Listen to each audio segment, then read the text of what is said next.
자, 오늘 우리가 함께 나눌 말씀은 금요일 날 행위 말고 존재를 회개하라 라는 그런 제목의 말씀 우리가 함께 나눴고, 또 오늘은 하나님께 빚지는 체질 회개, 이렇게 간단한 제목으로 함께 말씀을 나눴습니다. 그래서 오늘은 주로 회개에 관한 이야기를 서로 나누게 될 것 같아요. 회개. 먼저 한번 두 번에 걸쳐서 함께 나눴던 그 말씀에 대해서 한번 좀 묻고 싶어요. 여러분에게 회개에 관해서 들은 이 말씀 중에 어떤 부분이 여러분 마음에 특별히 인상이 깊었는지, 또 어떤 부분이 특별히 기억에 남는 부분인지 함께 먼저 좀 여러분이 말씀해 주시면 우리 모두가 다 다시 한번 기억할 수 있는 기회가 될 것 같습니다.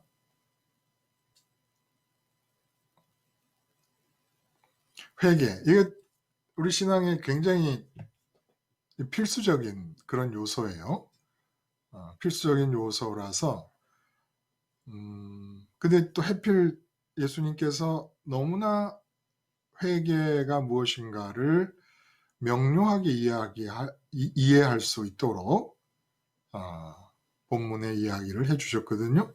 갈릴리 사람들이 성전에서 제사 지내며 제물을 드리다가 빌라도 군인들에게 칼에 맞아 죽는 사건, 또 실로암 망대가 공사 중에 무너져 내려서 거기에 18명이 깔려서 죽게 되는 사건, 이 두 사건을 통해서 예수님께서 회개를 촉구하십니다.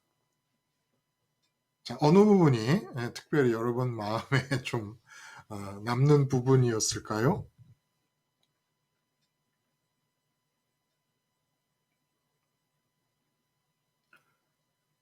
여러분이 얘기 안 하시면 저도 얘기를 안 해버릴까 봐요, 그냥.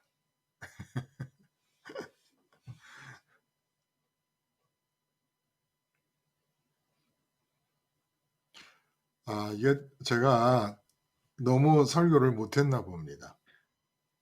여러분이 마음에 인상적이고 기억에 남는 부분이 하나도 없나 봐요. 그냥 할 수 없이 또 목사님께서 조 목사님이 나서 주셨네. 그 말씀의 제목처럼 예. 행위를 회개하기보다 존재를 회개하라고 하셨고, 예. 존재를 회개하기 위해서는 죽는 것 외에는 죄에 물든 나라는 존재 자체가 죽는 것 외에는 회개할 수 있는 길이 없다.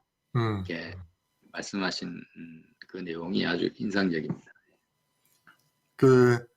조 목사님에게 그 부분이 특별히 인상적인 것은 조 목사님이 그동안 해오신 회개와 비교해서 많이 차이가 있었기 때문입니까? 네, 그 행위적인 회개에 굉장히 치중을 많이 했고요. 존재의 회개가 뭔지에 대해서 이제 이해할 수 없었던 것은 이전에 내가 새롭게 거듭난다라는 말은 많이 하지만 기독교 born again 다시 태어나는 거듭나는 종교라고 이렇게 일반인들이 이야기하지만 맞아요. 실제로 이것이 날마다 새롭게 거듭나는 존재 자체가 이례적인 거듭남이 아니라 날마다 예수님과 함께 죽고 다시 사는 생명의 그 연장선상에서 나의 존재를 보는 시각이 열려있지 않았기 때문에 이제 행위적 회개밖에 할 수 없었던 것 같아요. 과거에. 좋은 포인트예요. 또 다른 분은? 예, 말씀하세요.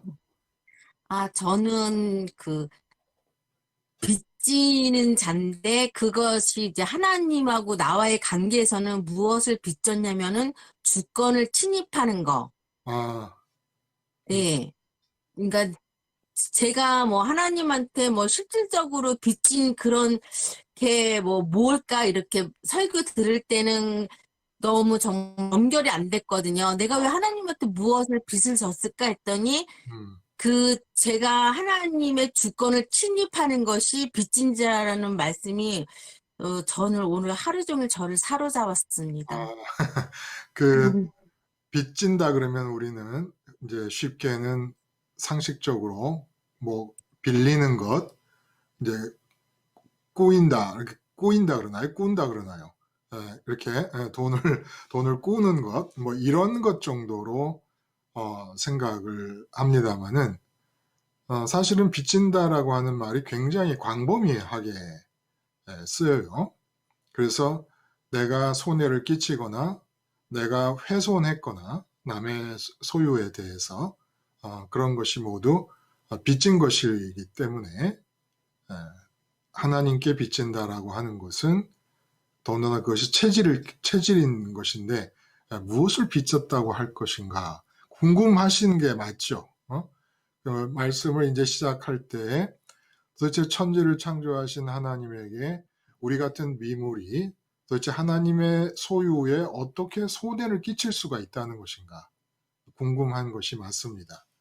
근데 거기에 대해 하나님의 주권을 찬탈하는 것이다 라고 들으시고 하루 종일 그 말씀이 떠나지 않으셨군요. 자, 한 분만 더 한번 얘기를 해볼까요? 예, 말씀하세요. 예, 이제 십자가 생활화 하기 전에는 늘 행위 회개만 했던 것 같아요. 근데 그 행위 회개를 통해서 진정한 자유, 그러니까 절대 기쁨, 절대 평안을 누려본 적이 없는 것 같아요. 그런데 이 존재 회개라는 지금 이제 목사님이 존재 회개라고 정의를 해 주셨지만 네. 이게 이제 십자가 생활화인데 십자가 생활을 하고 난 다음부터 그 진정한 자유와 그 절대 평강, 절대 기쁨을 누리게 됐거든요. 그래서 이 말씀 받으면서 야, 길이 주님께서 아버지께로 길을 내신 길이 확연하게 그냥 뚜렷하게 보이는 것 같아요. 네. 그 사실 결국은 회개라는 단어를 써도 실질적으로 그 내용은 십자가 생활화에서 크게 벗어나는 게 아니죠. 아닌데 그 십자가 생활화의 내용을 회개라는 단어로 이렇게 쌈을 싸듯이 싸게 되면 어떤 의미가 우리에게 새롭게 와 닿냐면 돌아섬이라고 하는, 그러니까 십자가 생활화가 계속 진행되는 겁니다. 십자가 생활화를 우리는 하는 건데 십자가에서 죽는다, 그래서 부활의 자리에 이른다, 이런 식으로만 이해를 하던 것이 회개라는 말이 개입이 되면서 내가 지금 가던 길을 돌아서는 것이다 라고 하는 의미가 굉장히 강하게 부각이 되는 겁니다. 같은 내용인데 제가 언젠가 그런 말씀 드렸잖아요. 사실은 어떻게 보면 코끼리 한 마리를 100가지 측면에서, 100가지 방향, 100의 방향에서 묘사해 가는 것과 마찬가지다. 하나의 사건, 복음 십자가 사건을 그렇게 다양한 각도에서 보고 있는 것이 성경이다 라고 말씀을 이제 드린 적이 있는데, 이 회개라고 하는 말이 들어가면 내가 지금 그대로 생겨 먹은 대로 지금 살고 있는 상태를 중단하고 굉장히 낯설고 생겨 먹은 대로 살기에는 부적합하게 보이고 부적절해 보이는 새로운 길로 돌아선다라는 의미가 굉장히 강하게 이제 어필이 되는 그런 단어라는 거예요. 회개라고 하는 것 자체가. 자, 그래서 얘기들을 잘 해주셨습니다. 아까 근데 어떻게 장기용님 말씀하시려다가 이중구님한테 기회를 살짝 뺏겼는데 마지막 말씀하시고 우리 그다음 넘어갈까요? 예. 오늘 그 인상 깊었던 오늘하고 금요일 말씀에 어떤 부분입니까? 음, 그동안 이제 회개한다고 했었던 그 회개는, 네네. 어, 목사님 말씀하신 대로, 존재가 배제된 상태에서는 회개할수록 더 죄를 짓는 것과 같다라는 말씀을 하셨듯이, 맞아요.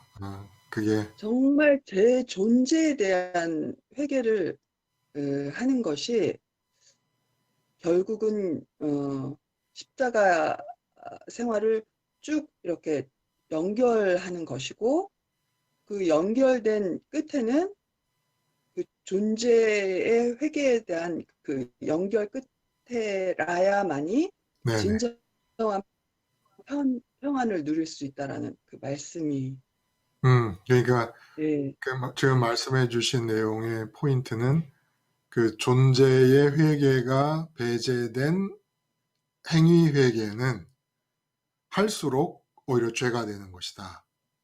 네, 이런 말씀. 굉장히 그 중요한 포인트를 지적을 해 주신 것 같아요. 행위 회개는 할수록 오히려 더 죄가 된다. 그 부분이 마음에 딱 와 걸리셨군요. 어? 네. 네. 근데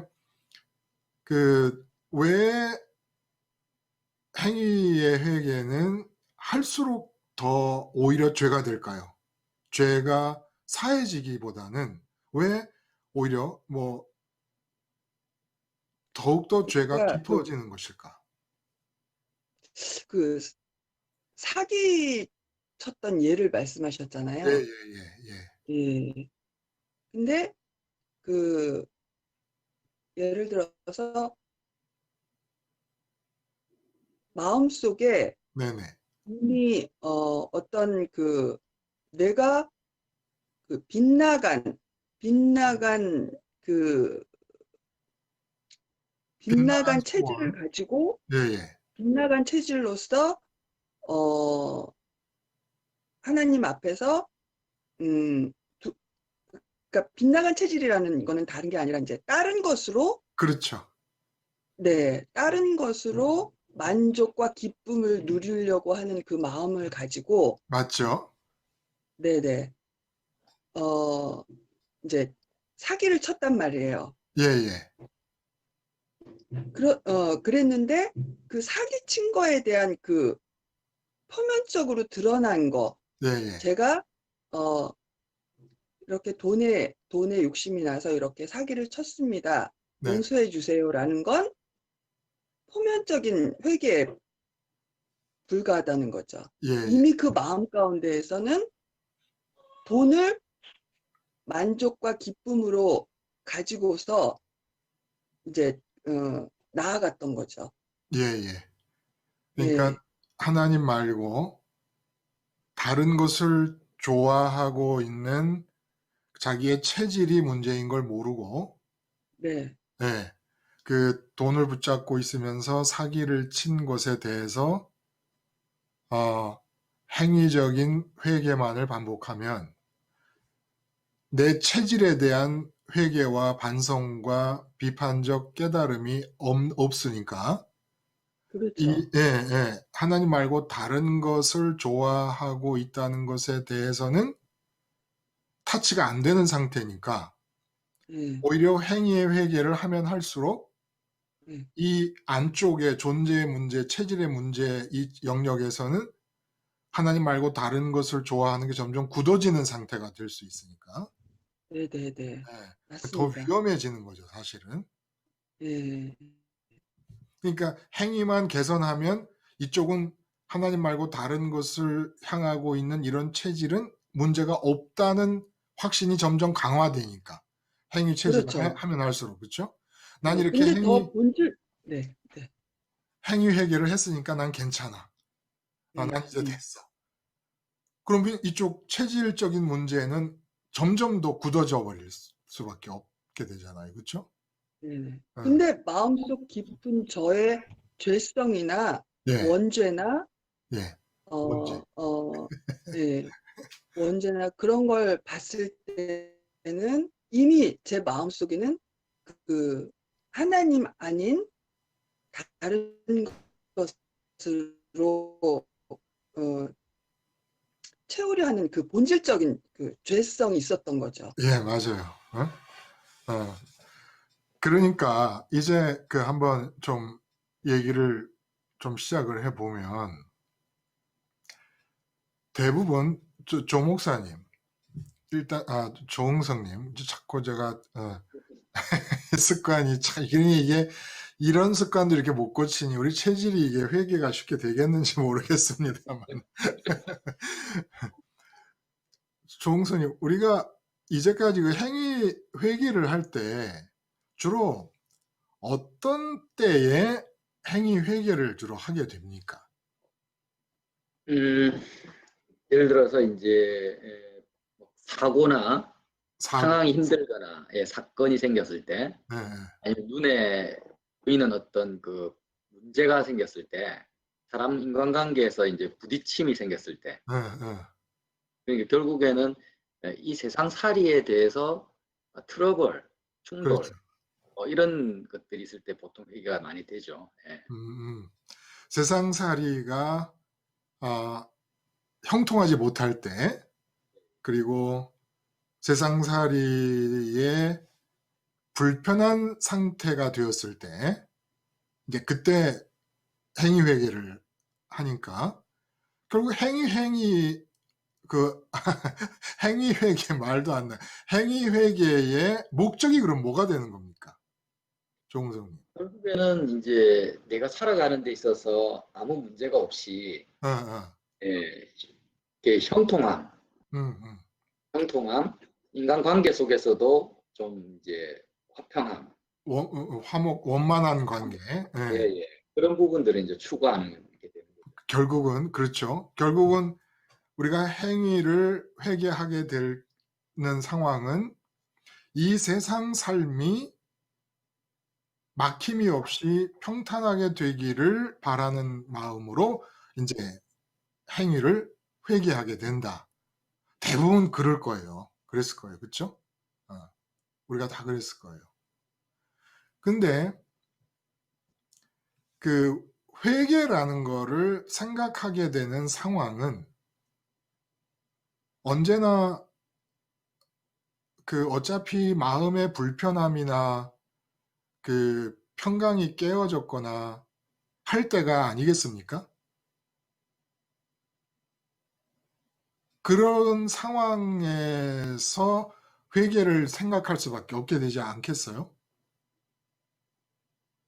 그러니까 이제 회개의 그러면 올바른 계기는 뭘까요? 올바른 회개의 계기는 어느 때 우리가 이전에는 회개를 행위회개를 할 때는 예, 이제 그런 마음의 어떤 내 마음을 바라볼 때 그 항상 눈에 보이는 사건에 있어서 회개가 되었지만 지금은 하나님으로 채워져 있는가, 내가 그리스도와 얼마나 친밀한가, 이런 부분에 대해서 내 존재적인 부분이 이제 회개의 기준이 바뀐 것 같아요. 그래서 그래요. 지금은 어떤 뭐 겉으로는 전혀 문제가 일어나지 않고 오히려 어떻게 보면 더 잘 되는 것처럼 보이지만 제가 제 마음을 들여다봤을 때 하나님으로 채워져 있지 않는 나의 존재가 발견되어지면은 이제 그때 회개해야 되겠다라는 마음이 들더라고요. 맞아요. 그 말씀 잘해 주셨어요. 하나님으로 내 마음이 채워져 있는 것 같지 않는 상태가 되면 이라고 이제 말씀을 하셨어요. 그러니까 그 말을 이제 바꿔 얘기하면은 하나님으로 채워진다라고 했을 때 하나님으로 채워지면 나타나는 결과가 절대 평강이나 절대 기쁨이라고 우리가 이제 얘기를 했단 말이에요. 그러니까 회개를 하게 되는 계기는 언제 내가 회개를 하게 되냐 하면은 그 행위 회개를 할 때에 일이 잘 안 돼서 불편한 것까지 포함을 해서 그것까지 포함을 합니다. 그러니까 아직 존재 회개를 하지 않고 있는 사람일 경우에 회개라 그러면 행위 회개밖에 몰라요.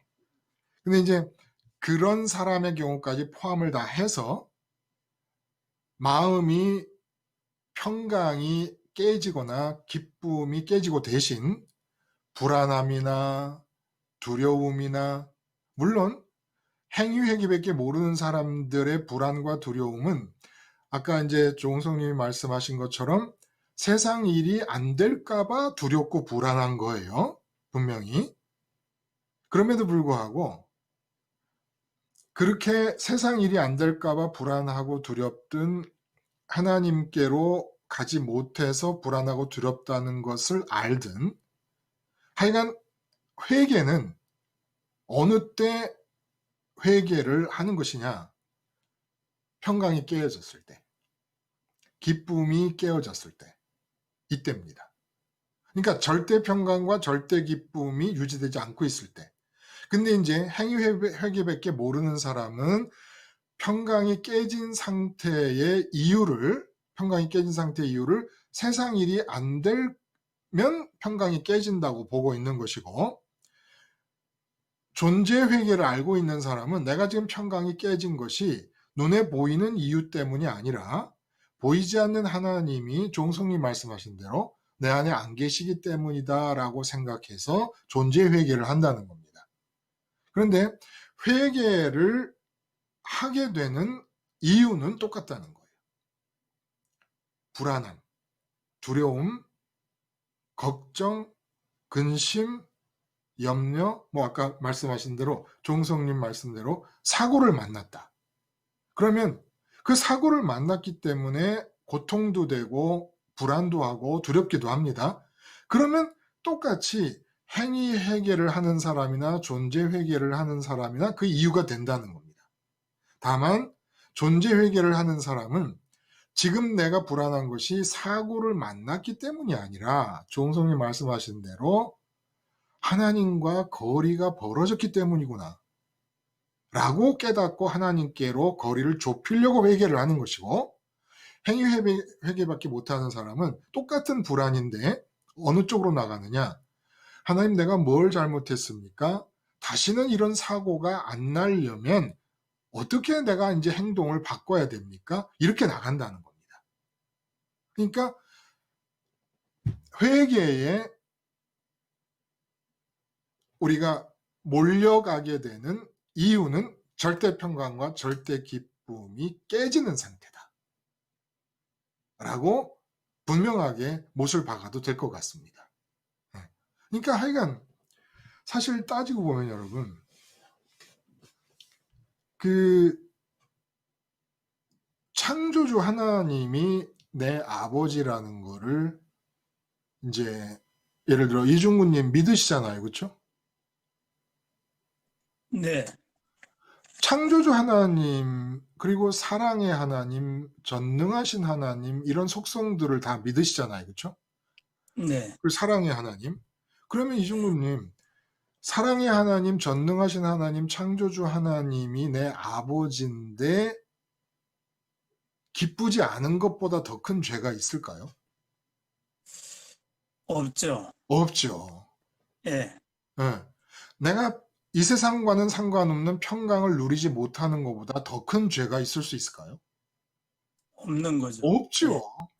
어. 평강이 깨지고 기쁨이 깨지고 그 대신 두려움과 공포와 근심이 자리한다는 것은 사랑의 아버지, 창조주 아버지, 전능의 아버지를 제껴놨다는 뜻 아니겠습니까? 그렇죠. 믿지 않고 믿지 않고 그분과 관계가 안 되어 있는 거죠. 안 돼 있는 것이죠. 그분이 네. 지금 현재 내 아내나 남편과 자식과 부모님보다 더 생생하게 살아있다는 사실을 안 믿기 때문인 거죠. 그렇죠? 그렇죠. 예, 그걸 믿는다면 이게 불가능한 얘기예요. 평강이 깨진다는 게. 그렇죠. 이 이게 세상에서 내 아버지가 창조주고 나를 사랑하시고 전능하신데 내 평강을 깰 일이 무엇이 있을까요? 지구가 두 쪽이 나면 아무것도 없죠. 아무것도 없죠. 아무것도 예. 없죠. 간단합니다. 죄는 뭐냐? 하나님을 아버지라고 부르는 사람들에게 있어서 죄는 세상 상황과 관계없이 평강을 누리지 못하는 게 죄입니다. 세상 상황과 관계없이 기쁨이 없는 게 죄고, 어떤 모양의 현상이 주어지더라도 감사가 안 나오고 있는 게 죄라는 거예요. 실제로. 하나님을 살아계신 분으로 느끼고 믿는다면, 김순희님, 동의하십니까? 네. 네, 동의합니다. 그럼 우리 재청도 한번 받아볼까요? 아, 이거 참, 그렇죠. 그렇죠? 그래서 이제 이 회개에 대해서 어느 때 우리가 회개를 하느냐? 분명히 합시다. 절대 평강과 절대 기쁨이 내 안에 지금 없을 때, 절대라는 말이 들어간 것은 이 세상에서는 이유가 없는 평강이 절대 평강, 이 세상에서 이유가 없는 기쁨이 절대 기쁨입니다. 절대 감사도 마찬가지예요. 세상에 이유가 있는 게 아니에요. 하늘의 이유가 있기 때문에 세상에서 무슨 일을 범사해도 감사가 가능하다는 말씀입니다. 자, 그러면 이제 이렇게 해서 절대 평강과 절대 기쁨이 회개로 나가게 하는 하나의 기준이 되고 계기가 됩니다. 이 절대 평강과 절대 기쁨으로 나가려니 행위 회개로 갖고는 될 수가 없는 거예요. 행위 회개는 100이면 100다. 목적이 뭐였습니까? 아까 조홍선님 분명하게 아주 명시적으로 밝혀주신 것처럼 세상에 형통이 안 될까봐 두려워서 행위를 바꿔보려고 하는 거예요.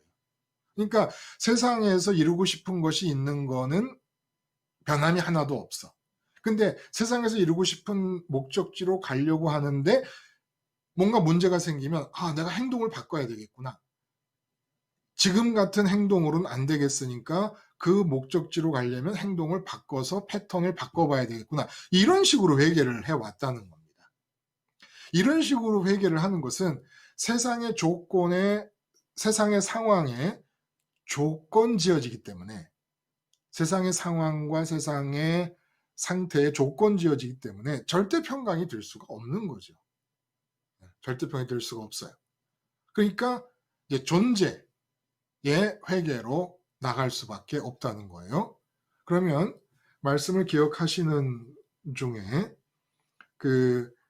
갈릴리 사람이 칼에 맞아 죽은 사건과 실로암 망대가 무너져 죽은 사건에서 똑같은 우리나라 말로는 죄라고 번역되었지만 그 죄의 의미가 서로 다르다라는 말씀을 드렸습니다.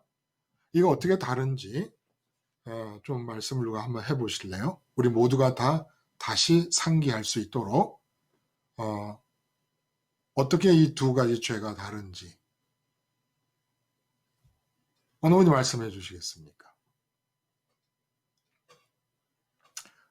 오늘 혜민 씨 한번 등장을 해 보실래? 네.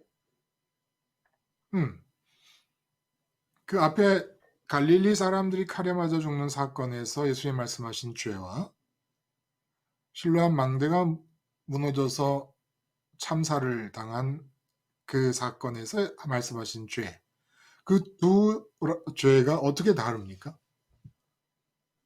네, 갈릴리의 말씀하신 죄는 빗나감의 죄. 빗나감의 죄. 예. 네, 그리고 두 번째 실로암 망대 다 무너진 그거를 말씀할 때의 죄는 이제 빚진 죄입니다. 빚진 죄. 예. 네. 그것을 한번 설명을 해 주실 수 있겠어요? 그 의미가 뭔지? 빗나감의 죄. 일단 네, 빗나감의 죄는 이제 저희의 인간의 마음과 의식이 항상 하나님께 대해서 이제 향해야 하는데 이제 그 마음과 의식이 육체의 오감에 포착된 그 세상 것에 이제 가 닿는, 그게 이제 빗나간 상태고 하나님이 아니라 세상에 적중된 상태, 그게 빗나감의 죄이고요.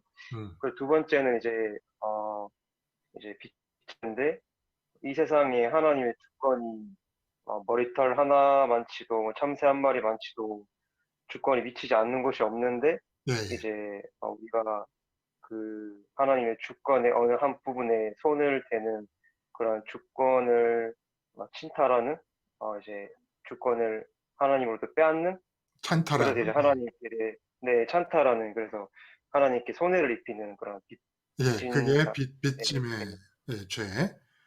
그 빗나감은 쉽게 기억을 우리가 하면 좋을 것 같아요. 빗나감의 죄는 소원, 그냥 소원이라고 합시다. 바람이라든지 그냥 소원. 소원이 어디서 생깁니까?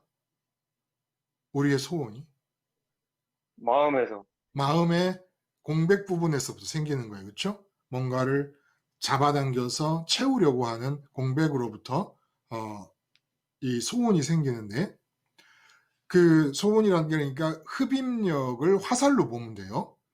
무엇인가를 잡아당기기 마치 그 문어가 발을 쭉 뻗어가지고 무엇인가를 물건을 잡아가지고 자기한테로 쭉 당기는 것처럼 이 인간의 흡입력이라는 게 어떤 대상의 이름을 딱 붙잡게 되면 마음의 지성소에서 이름을 붙잡게 되면 그 이름을 붙잡는 것은 혜민 씨 왜 이름을 붙잡죠? 이제 마음을 공백을 채우려고 채우려고. 그러니까 그 이름을 붙잡는 것은 그 이름이 가리키는 대상이 있잖아요.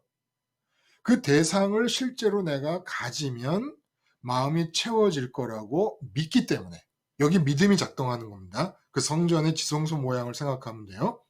그래서 어떤 이름을 마음의 지성소에 믿음을 가지고 붙잡고 그 다음에 이름이 가리키는 실제 대상을 흡입력이 문어의 발을 뻗듯이 뻗어가지고 그것을 잡으려고 노력하면서 하는 겁니다.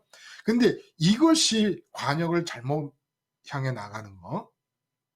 하나님 말고는 이렇게 흡입력의 손으로 뻗어서 붙잡으려고 하는 대상이 하나님 말고 있어서는 안 된다는 거예요. 이게 원래 하나님이 계획하신 인간에 해당되는 부분이라는 겁니다. 근데 그 빗나감이 이제는 혜민 씨 설명해 주신 대로 육체의 오감이 포착하는 대상을 향해서 뻗어가는 바람에 하나님이라는 관역을 빗나가 버리게 됩니다. 그게 빗나감인데 이게 체질이 되어버렸다는 거예요. 이게 그냥 존재가 되어버렸다는 겁니다. 우리 존재의 속성이 되어버렸다는 거예요. 정확히 다시 정정합니다. 우리 존재의 체질이 되어버렸고 우리 존재의 속성이 되어버렸다는 거예요. 하나님 말고 다른 대상을 문어가 발을 뻗듯이 붙잡고 내 속을 채우려고 하는 이 흡입력의 손이 관역을 빗나가는 것이 체질이 되어버렸다는 거죠. 근데 그 관역을 설정함에 있어서 절대적으로 육체 의존적이 되었다는 거예요. 오감 의존적이 되었다는 겁니다. 눈에 보이는 게 아니면 흡입력의 손을 뻗지를 않습니다.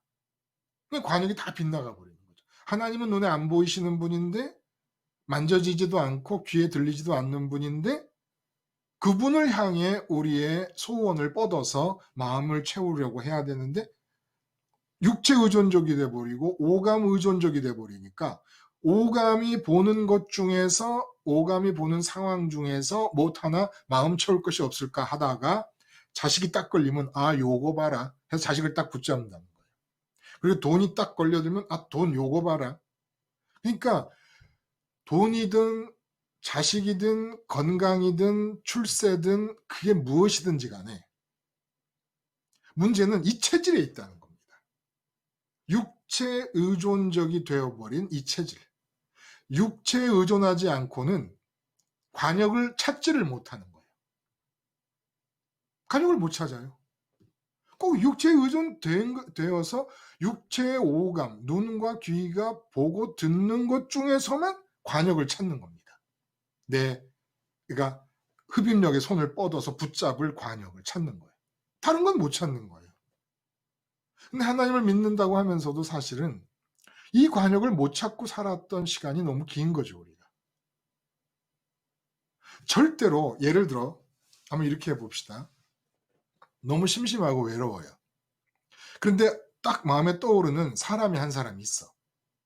그 사람한테 전화를 걸고 만나고 같이 식사하고 하면 너무 즐거울 것 같아. 김순희님, 이럴 때 어떻게, 그전에는 전화라도 걸어 보셨겠죠. 그런 상황이 오면요. 네. 저는 가만히 있으라는 말이 생각이 나는 거예요. 네, 예. 아무것도 하지 않는 것 같은데요. 지금 그러신다는 거죠. 네네. 요즘. 네, 이게 제 마음이나 생각이 딱 떠오르면, 그 전에는 그거를 행동을 했어요. 그렇죠. 근데 지금은 만약에 생각이나 뭐가 딱 떠오면은, 딱 그거를 중단하려고, 근데 이제 저 자신은 중단을 못 하는 거예요. 음, 그래서 십자가로 가는 거죠. 그 사소한 거지만 여러분 마음에 외롭고 심심하고 누군가가 필요하고 라고 마음의 느낌이 들어서 어떤 사람이 떠오를 때 전화하지 마세요. 여러분. 먼저 하나님, 그 사람, 떠오른 이 사람을 안 만나도 충분히 마음이 외롭지도 심심하지도 적적하지도 않을 만큼 아버지가 저를 만나주시고 삼위일체에 참여하게 해주시고 마음의 아버지로 충분할 수 있게 해주시옵소서. 기도하라는 겁니다. 지금 그 사람을 떠올리는 것은 지성소에 그 사람의 이름을 붙잡는 거랑 똑같은 거예요. 근데 그 사람 대신에 돈, 내가 돈만 있으면 얼마나 좋을까? 똑같은 거란 말입니다. 돈만 있으면 얼마나 좋을까? 이런 생각으로 후달리지 말라는 거예요. 그대로 곧바로 따라 들어가지 말라는 겁니다. 이거는 절대적으로 내 체질에, 그러니까 내 존재에 박혀버린 원죄적 체질인 거예요. 이게 실제로. 우리는 외로워서 사람을 찾거나 외로워서 눈으로 보고 귀로 듣는 이 세상의 대상들을 찾아야 될 존재들이 아닙니다. 원래가. 하나님의 안에 들어오셔서 외로움이라는 게 없고 충만한 기쁨 가운데 하나님의 창조적인 새 역사를 쓰시기 위해 누구한테 전화를 걸어도 거는 것이지, 누구를 만나도 만나는 것이고 교제를 해도 하는 것이지, 내가 외로워서 이 빈 마음을 채우려고 사람을 만나는 게 아니라는 겁니다.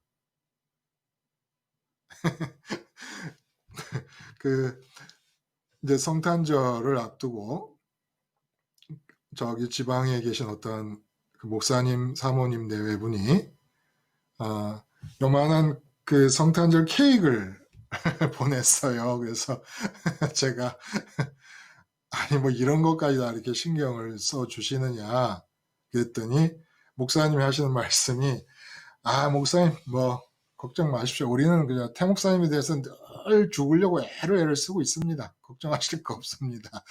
그렇게 얘기를 하시더라고요. 그래서 제가 그랬습니다.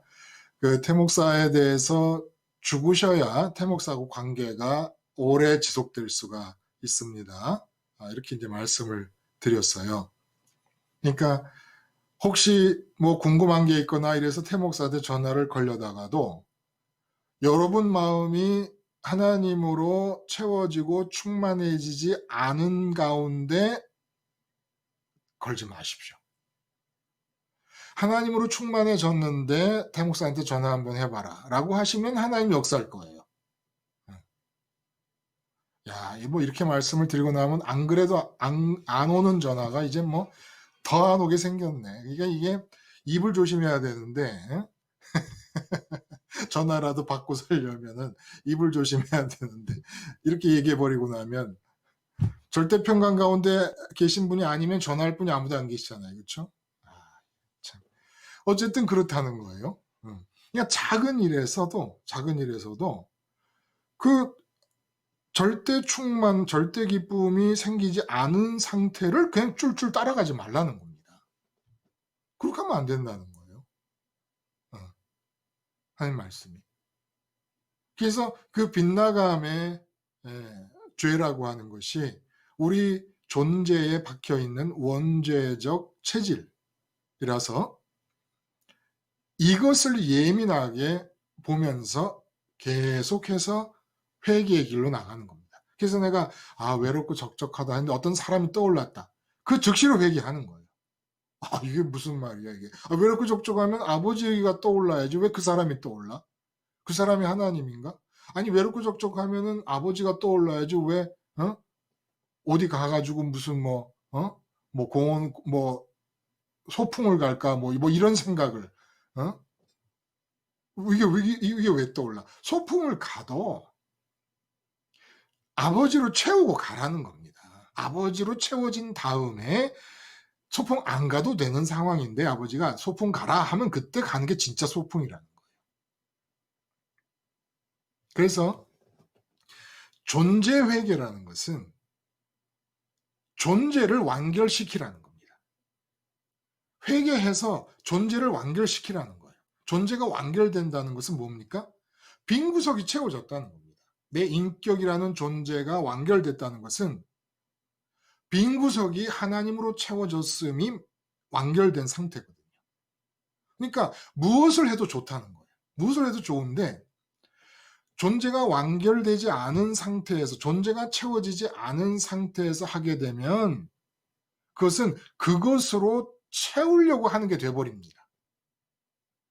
그것으로 채우려고 하게 되는 한 기껏해야 행위 회개밖에는 안 되는 것이고 존재 회개를 통해 돌아서서 채워지는 존재가 완결되는 상태로 갈 수가 없다는 거예요. 존재가 완결된다는 건 불교에서 말하는 수련을 통해 완성 단계에 이르는 그런다는 의미가 아니에요. 하나님으로 채워짐을 말하는 겁니다. 하나님으로 채워지면 행동도 바뀌고 말도 바뀌고 다 바뀝니다. 마치 100년 수련해도 안 되는 지경에 도달할 수 없는 지경에 도달할 수가 있게 됩니다. 하나님으로 채워졌는데 안 그러겠습니까? 그러니까 이걸 우리는 하나님으로 마음이 채워지는 것을 통해서 존재가 완결된 뒤에 그러니까 사위일체로서 삼위일체에 참여해서 사위일체를 이루는 것이 존재가 완결되는 상태인 거예요. 그런 다음에 전화도 걸고 사람도 만나고 소풍도 가고 이것도 하고 저것도 하라는 겁니다. 그게 온전한 상태고 또 성도의 교제와 성도의 만남 중에는 그 고린도에서 보면 사도 바울이 두려움과 떨림 속에 사로잡혀 있었습니다. 불안과 왜냐하면 아테네에서의 선교를 실패했기 때문에. 그런데 그 신라가 그 마케도니아 교회를 돌고 돌아와서 마케도니아 교회 사람들 빌립보 같은 경우 마케도니아 지역에 있는 사람들의 믿음이 기근이 들었음에도 불구하고 하나님으로 충만해 산다는 이야기를 들으면서 사도 바울이 충만해집니다. 이런 만남도 물론 필요로 합니다. 그런 것은 그 상황 속에서 그건 또 하나님께서 네가 진짜 그렇게 곤비하면 누구에게 전화를 해봐라 할 때 그 상대방은 신라나 마케도니아 교인들처럼 하나님으로 채워지거나 하나님만을 소원하고 있는 상태의 사람으로서 청지기 노릇을 할 수 있는 사람일 경우에 아마 그 사람에게 연락해도 될 것입니다. 그게 성도의 교제 아니겠습니까? 그러나 기본적으로 예를 들어 내가 빤히 알아. 그 사람은 믿는 사람도 아니고 뭐 십자가 생활을 하는 사람도 아니야. 근데 만나서 이야기하다 보면은 나한테 내 생에서 막힌 문제 같은 거, 돈 문제라든지 아니면 어떤 사업상에 무슨 문제가 생겼는데 요 문제는 그 친구를 만나면 어떻게 잘 해결될 수 있지 않겠는가. 요런 생각으로 그 사람한테 전화를 한다든지 이거는 금물이라는 겁니다. 그러니까 저한테 전화를 걸 수 있는 이유를 조금 넓히는 겁니다. 여러분. 저는 혹시 여러분보다는 한 0.1% 정도 더 하나님을 소원하는 시간이 길 수도 있기 때문에 너무 힘들고 괴로우시면 메일을 쓰시거나 전화를 하시거나 하시면 제가 또 하나님 얘기 몇 개 또 못하죠. 그런 면에서 도울 준비를 제가 하고 있겠습니다만은 그런 것조차도 이제 우리가 이렇게 만나서 서로 이렇게 이런 정도 수준으로 논의를 할 수 있다 그러면 그것도 필요 없죠. 그렇죠? 그럼 우리는 안 만나냐? 아니, 그래도 만나는 거잖아요. 그렇죠? 하나님만을 소원하고 있는 상태에서 만나서 교제를 하는 겁니다. 그 하나님이 제일 좋아하시는 거죠. 그런 교제를. 어쨌거나 이 빗나감이라고 하는 것이 이제 그런 내용인데, 빗나감에서 우리가 얘기할 수 있는 것은 존재의 완결 상태,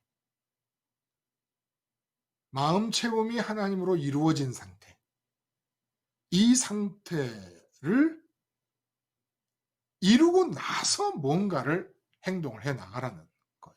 기준을 그렇게 잡으라는 겁니다. 이게 안 되고 움직이면, 이게 안 되고 혜민 씨 같은 경우 하나님으로 안 채워지고 나서 직업 교육을 받으시고 자격증 때문에 시험을 보신다. 그러면 자격증이나 직업이나 취직이나 이런 것들이 하나님을 대신하는 빗나감의 관역이 되는 겁니다. 그렇죠? 그러면 안 된다는 거죠. 내가 지금 직업은 없어도, 그래서 누구가 나를 취직을 안 시켜도, 어느 회사가 취직을 안 시켜도 하나님은 하늘에 취직시키려고 지금 기다리고 계시는데 우선 하나님의 삼위일체에 참여하는 건 할 수 있지 않냐는 거예요. 그리고 나서 취직 문제를 보는 겁니다. 그리고 나서 항상 빗나감의 문제에서 관역을 정확하게 잡아서 존재를 완결하고 존재를 채우고, 그리고 나서 그 다음에 절대 평강과 기쁨이 있는 것. 그리고 한 가지 이제 중요한 점을 여기서 말씀을 드리자면, 완전히 채워지지 않아도 하나님만을 소원하는 상태만으로도, 소원의 상태만으로도 엄청난 변화가 있고, 소원의 상태만으로도 얼마든지 존재의 완결 상태를 존재의 준 완결 상태라고 볼 수도 있다는 겁니다. 그래서 그 주기도문의 앞에 부분, 이름이 거룩히 여김을 받으시오며라는 얘기는 내가 삶의 현장으로 하나님 나갈 건데, 이 삶의 현장에 나가서 살 때 제 마음의 지성소에 오직 하나님의 이름만 있어가지고 직장에서도 다른 사람 진급을, 승진을 소원하고 있을 때 저는 그들 틈에서 하나님만 소원할 수 있게 해주세요.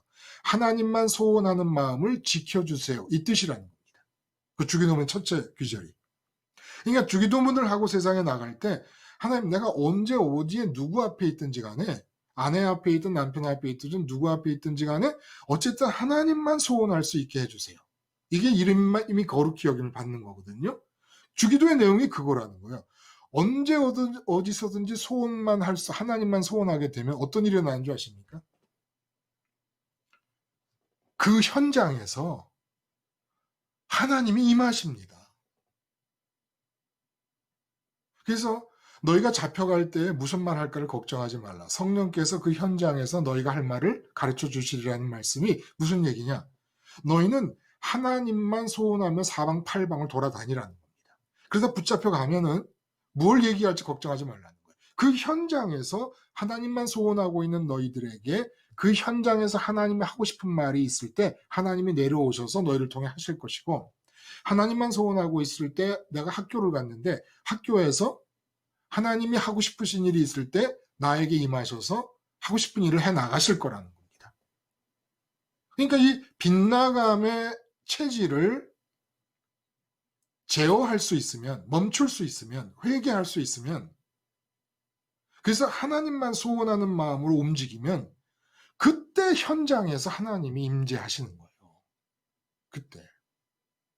그러니까 하나님만 소원한다는 것은 하나님이 언제라도 올 수 있는 준비가 되어 있는 것이고, 하나님을 향해 깨어 있는 것이고, 도둑처럼 임하신다는 말씀처럼 하나님이 도둑처럼 내게 다가오셔도 아무 문제가 없는 상태가 하나님만을 소원하고 있는 상태, 하나님만을 관역 삼아 겨냥하고 있는 상태, 빗나감이 없는 상태라는 겁니다. 이 참 놀라운 겁니다. 그래서 그 주기도문의 첫째 부분의 그 기도는 하나님, 내가 어디를 가든, 그래서 내 눈에 무엇이 보이든 귀에 무엇이 들리든 내 마음에 공간을 채우려는 흡입력의 손길이 언제 어디서나 아버지만을 향해 정확하게 관역 삼아 날아갈 수 있게 해주세요. 이 기도라는 겁니다. 네. 근데 우리 체질은 눈에 뭐 대단한 일이 갑자기 충격적인 일이 팍 벌어지잖아요. 그럼 벌써 그 충격적인 일을 딱 볼 때 훅 하고 그 문제가 들어와 버립니다. 그러면 그 문제가 어떻게 해결되면 좋겠다 이런 식으로 또 마음이 끌려가 버리게 됩니다. 그래서 김순희님, 그래서 우리가 해야 되는 게 뭐예요? 그런 체질을 막는 게 회개라는 거예요. 어떤 행동을 잘못한 거를 뉘우치는 것도 계기 삼아서 존재 회개를 해야 되는데 그 회개가 체질을 막는 거예요. 체질이 나타나는 걸 막는 거예요. 그러기 위해서 어떻게 합니까?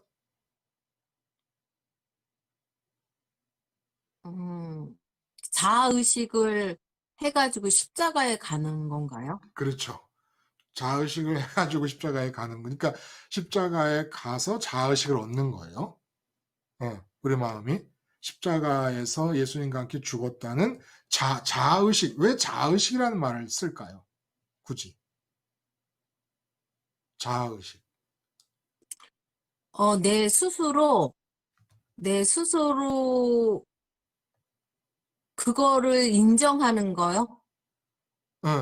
그렇죠. 내가 그렇다라고 하는 것을 인정하는 것인데 김순희 님이 여자라는 자의식은 사실상 의식이 두드러지게 나타나기도 하고 의식이 약하게 나타나기도 하지만 내가 여자라는 의식이 중단되는 법이 없지 않습니까?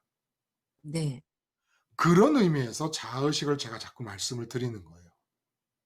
예수님 십자가를 바라봄이 끝이지 말아야 듬성듬성 띄엄띄엄 되지 말고 실선처럼 쭉 이어져야 된다는 차원에서 자꾸 자의식을 얘기하는 겁니다.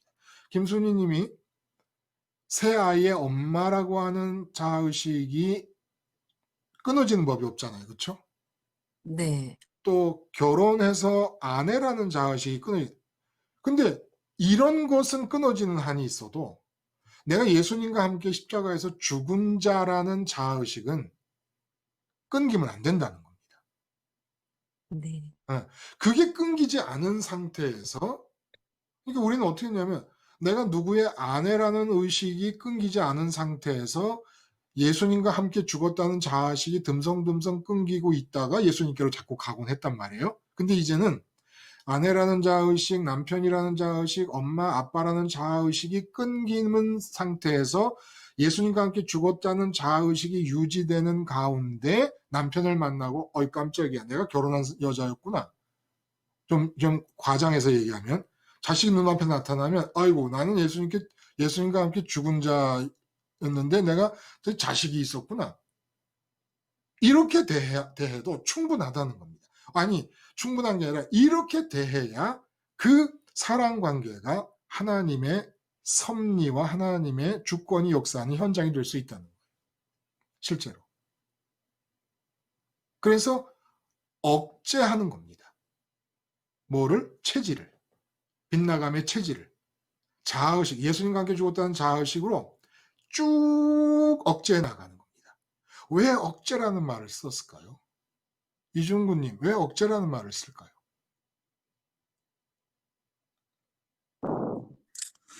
우리는 육체를 가지고 있는 동안에는 어쩔 수 없이 우리들은 오감의 영향권 안에서 늘 생활하고 있기 때문에 맞아요.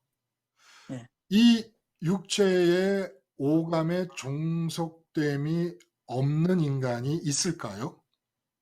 없죠. 없어요. 교황님도 안 됩니다. 총회장님도 안 됩니다. 아무도 없습니다. 몸을 입고 있는데 이 육체가 갖고 있는 오감이 포착하는 대상에 마음이 끌리지 않는, 마음 체험을 위해 오감이 포착하는 대상을 붙잡으려고 하지 않는 사람은 세상에 없습니다. 없는 거예요. 그리고 육체가 살아있는 동안에는 이 체질이 없어지지 않습니다. 우리 컴퓨터를 보면 그런 얘기 하잖아요. 활성화, 비활성화. 그런 얘기 하지 않습니까? 십자가를 통해서 내 체질이 문제라는 걸 깨닫고 회개를 하는 겁니다. 하나님, 이 체질로는 살 수 없습니다. 십자가에서 내가 죽은 자의 의식을 유지하게 해주시고, 그럼으로써 부활의 자리에서 관역을 아버지만으로 향하게 하시고 아버지만 소원하게 해주세요. 자, 이러면 그 체질이 활성화 스위치가 꺼지는 겁니다. 체질이 없어지는 게 아니라. 그러다가 내가 십자가를 잊어버렸어요. 십자가에서 예수님과 함께 죽었다는 자아의식을 잊어버렸습니다. 그러면 순간 활성화가 됩니다. 이 빗나감의 체질이 곧바로 활성화가 되는 거예요. 그래서 제가 인용하기 좋아하는 성경 구절 중에 사도 바울이 십자가의 원수로 행하는 사람들, 그 영광이 부끄러움에 있고 그들의 배를 섬기고 그들은 땅의 것을 생각하는 자다라는 말씀을 하죠. 땅의 것을 생각하는 자다. 말씀을 하는데 그게 무슨 얘기입니까? 십자가를 떠난 증거가 뭐냐면 땅의 것을 생각하고 있는 겁니다. 십자가에서 죽었다는 자아의식이 유지되고 있는 동안에는 절대로 땅 쪽으로 생각이 옮겨갈 수가 있어요, 없어요? 없지요. 죽었다는 생각을 하는데. 그래서 제가 아침에 그런 궁색한 예를 들었어요. 예를 들려고 하는데도 워낙에 이게 사람이 모자라니까 얘가 궁색해. 그래서 제가 뭐라고 예를 들었죠? 여자라는 자아의식을 갖고 있는 동안에는 중절모자를 추구하지 않게 된다. 남자의 상징물과 같은 중절모자, 뭐 넥타이, 넥타이 핀. 또 지리산 산 속에 있는 사람이 정신이 좀 이상한 사람이 아닌 다음에는 동해바다에서 금방 잡은 오징어로 회를 먹기를 꿈꾸는 사람은 아무도 없습니다. 이게 다 누울 자리 보고 다리를 뻗는다는 거예요. 쉽게 말하면. 누울 자리 보고 다리를 뻗는데 예수님과 함께 죽었다는 자아의식이 유지되고 있는 사람이 세상에 대해 죽은 거 아닙니까? 그러니까 관역의 대상이 세상에는 없다라는 거에 십자가에 죽은 거예요. 근데 이렇게 십자가에서 죽은 사람이 누울 자리 보고 다리 뻗는다고 세상에 대해서 뭘 관역 삼을 수 있겠습니까? 관역 삼을 수 없지요. 근데 십자가에서 내려오잖아요. 내려오자마자 곧바로 세상에 있는 것을 관역 삼는 이 체질이 활성화돼 버리고 맙니다.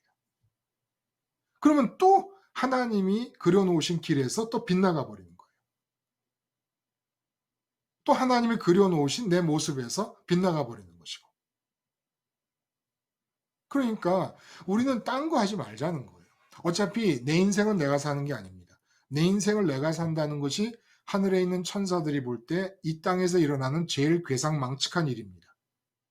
내 인생은 앞에서 우리가 그 다음에 이제 하겠습니다만은 하나님이 주권이 사는 것이지 내 인생 내가 사는 게 아닙니다. 그럼 나는 뭘 사느냐? 내 인생을 사는 게 아니라 내 존재를 사는 겁니다. 쉽게 말하면. 내 존재를 사는 거예요. 내 존재를 산다는 게 뭐냐? 내 존재를 채우라는 겁니다. 내 존재가 비어있잖아요, 지금. 내 존재를 비어있으면 존재를 채우는데 그 존재를 채우는 것을 위에서 하나님이 유일하게 허락한 관역이 하늘에 계신 하나님이래. 세상이 아니라 하늘에 계신 하나님. 그러니까 용어를 정리합니다. 나는 인생을 사는 사람이 아니다. 나는 존재를 사는 사람이다. 존재를 산다는 게 뭐냐? 내 마음의 공백을 채워서 만족과 기쁨을 누리는 사람이다. 만족과 기쁨이 이루어진 가운데 나는 엄마고, 만족과 기쁨이 이루어진 가운데 나는 남편이고, 만족과 기쁨이 이루어진 가운데 나는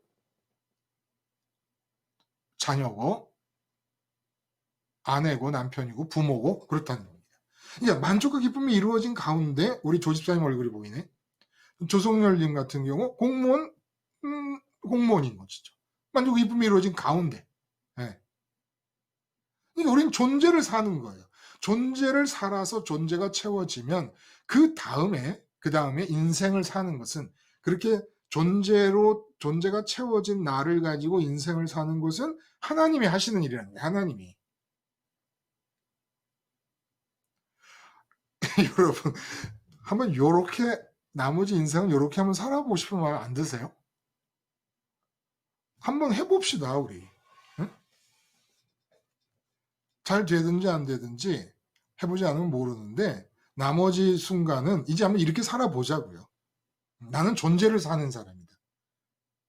존재를 사는 사람이니까 회개도 존재 차원에서 일어나야 된다는 거예요. 존재란 어렵게 생각할 거 없습니다. 내 마음이 존재의 핵심입니다. 내 마음이 존재의 핵심이에요. 그 마음에 자아의식, 나라는 자아의식이 생긴 게 인격입니다.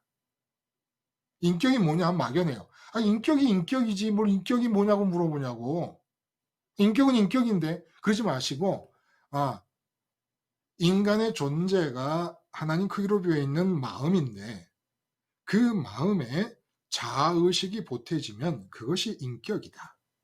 나라는 자아의식이 보태지면. 그래서 빈 마음을 갖고 있는 사람이 십자가에서 예수님과 함께 죽었다는 자아의식을 갖고 있는 형태, 이게 믿음의 사람의 인격이라는 겁니다. 신앙인의 인격이 요 모양이라는 거예요. 마음은 비어있다. 그리고 나라는 자아의식은 십자가에서 죽은 자의 자아의식이다. 그럼으로써 그 사람은 존재를 사는데 어떻게 존재를 사냐? 십자가에서 세상에 대해 죽었기 때문에 부활의 자리에서 하나님만 소원하며 산다. 그럼 세상 인생은 어떡하냐?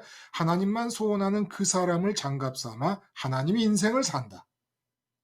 정리가 되지요? 이게 기독교의 전부입니다. 기독교 신학의 전부예요. 골자고. 자, 이렇게 해서 빗나감의 체질을 비활성화시키는 회개가 십자가를 붙잡고 십자가에서 죽었다는 자의식을 갖는 것이다 라고 얘기할 수 있다는 겁니다.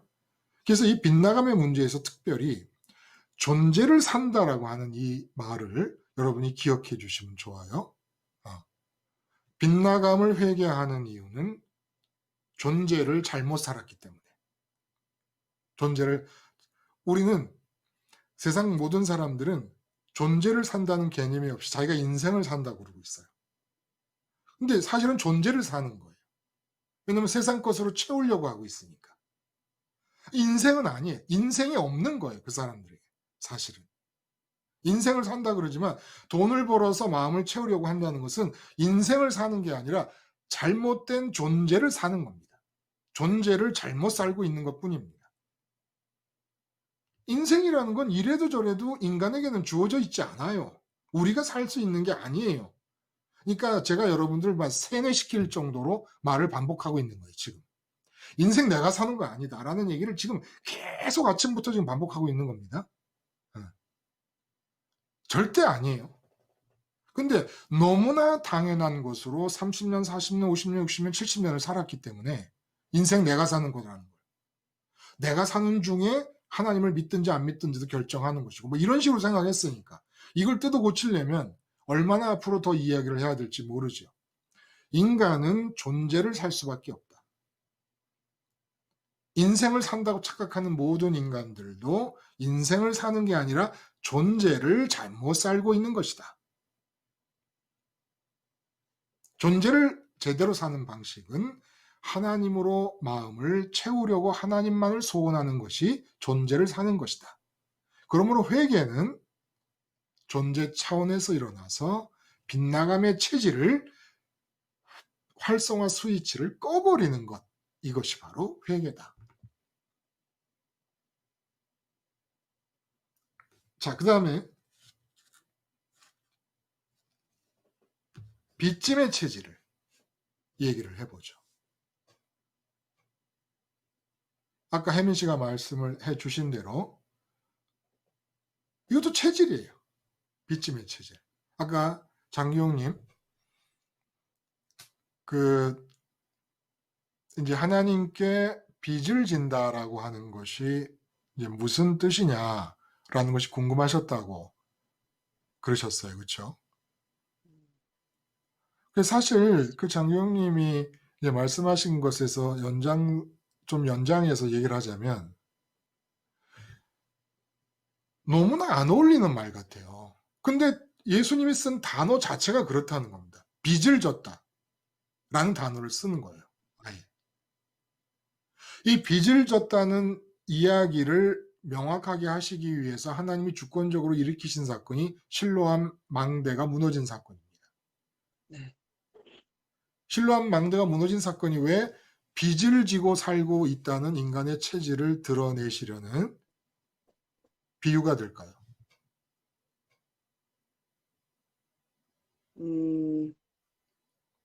실로암 망대 사건의 내막을 설명을 해주시면. 네네. 그 정치적인 목적으로 그 실로암이라는 그 망대를 정치적인 목적으로 지으려고 아니다. 그거는 저긴가요? 아, 정치적인 목적으로 한 거는 저긴가요? 그 제사 지내는 거? 정치적인 목적으로 움직이는 사람들을 빌라도가 많이 죽였죠. 네네네. 근데 이제 갈릴리 사람들은 정치적인 목적이 없음에도 불구하고 성전에서 제사를 드리는 사람들을 이제 죽였어요. 네네. 그랬죠. 그러니까 유대 사람들이 생각하기를 이건 정치적인 목적 때문에 움직이다 죽임을 당했으면 그럴 수 있는 일 중에 하나인데 네네. 제사를 드리다가 죽었다면 하나님께 벌을 받은 것이 아니겠는가 이런 생각을 했다는 거예요. 근데 그때의 죄가 빗나감의 죄였습니다. 아, 네, 맞아요. 그건 빗나감이었고, 그때가 빗나감의 죄였어요. 왜냐하면 제물을 드린다는 것은 내가 제물과 동일시돼서 내가 죽기 위해 드립니다라는 뜻이어야 되는데 아마 이 사람들이 그렇지 않았던 것 같아요. 근데 이제 빚짐의 죄는 실로암 망대가 죽어서 실로암 망대가 죽은 게 아니라 실로암 망대가 무너져서 네. 사람이 죽은 이 사건이 왜 무엇 때문에 빚지는 체질을 드러내시기 위한 하나의 비유의 사건이었을까라는 겁니다. 빚지는 체질이요. 저는 그 빚지는 체질이라는 것은 하나님께 빚지는 거잖아요. 일단 주권을 찬탈하는 건데 우리가 하나님의 주권을 찬탈하고 하나님의 주권을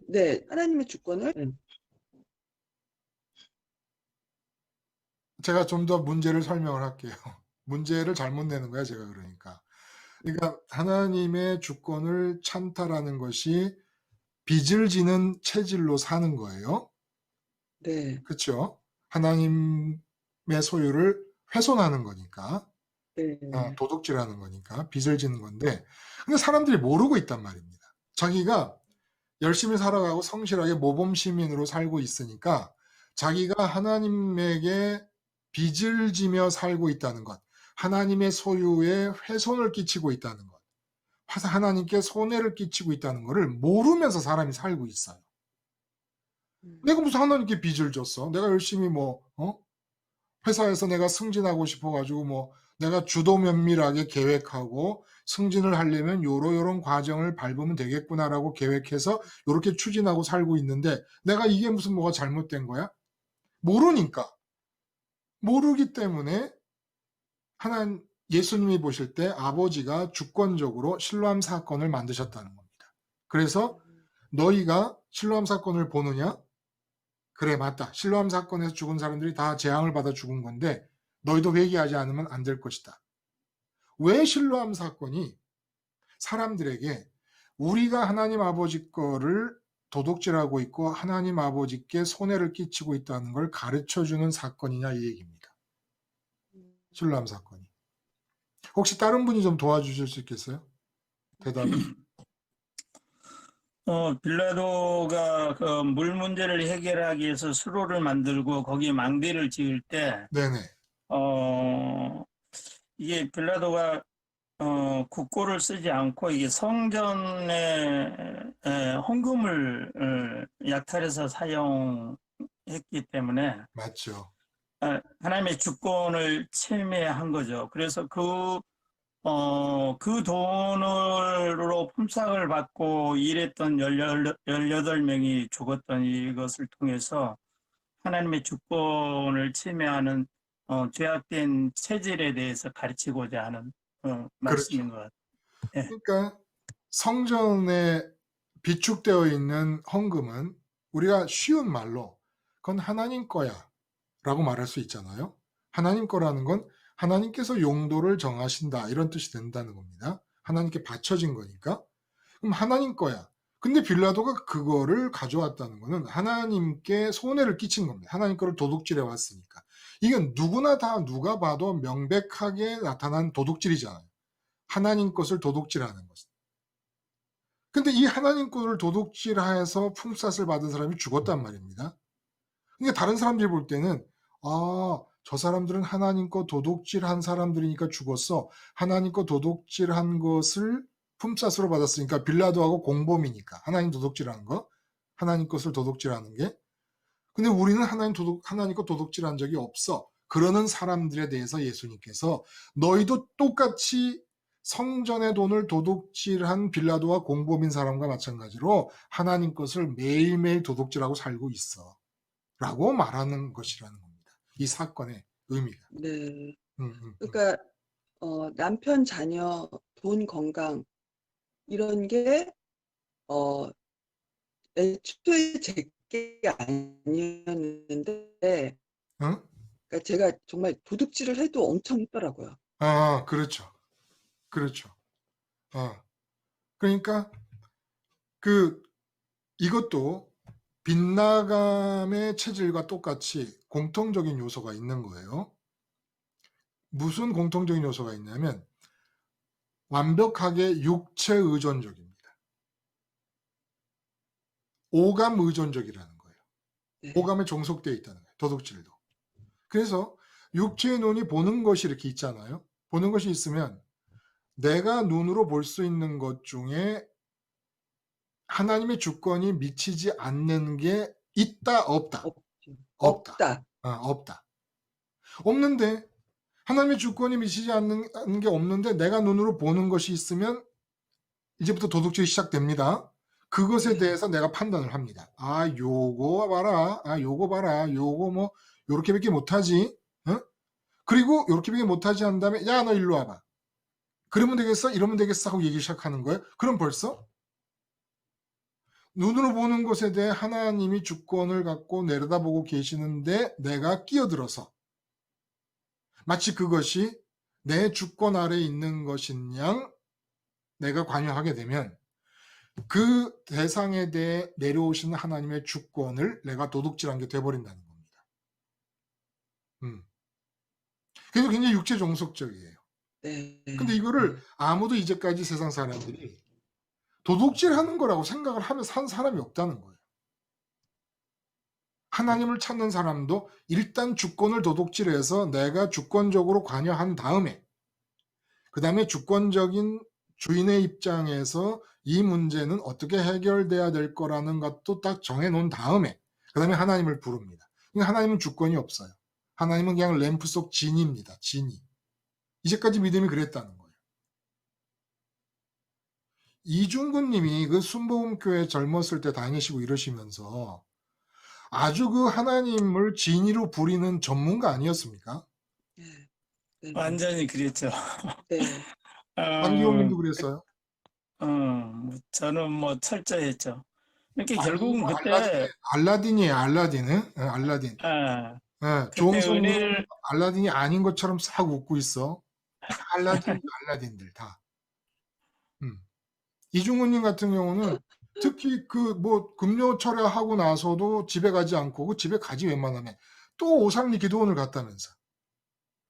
뭐 우리는 금요철야 끝나면은 새벽 기도까지 다 하고 왔는데 그러니까 잠 한숨 안 자고 가서 직장에 가서 일했죠 뭐. 그러니까 참 굉장히 열심히셨어요. 네. 근데 이제 그럴 때 제가 지금 생각해 보면은 제가 은혜 사모함은 하나님이 주셨던 것 같아요. 근데 그 은혜를 사모하고 은혜를 구하는데도 그냥 기도 시작하면 회개만 계속했던 것 같아요. 그러니까 뭐 가서 기도할 때마다 그건 반복되는 기도.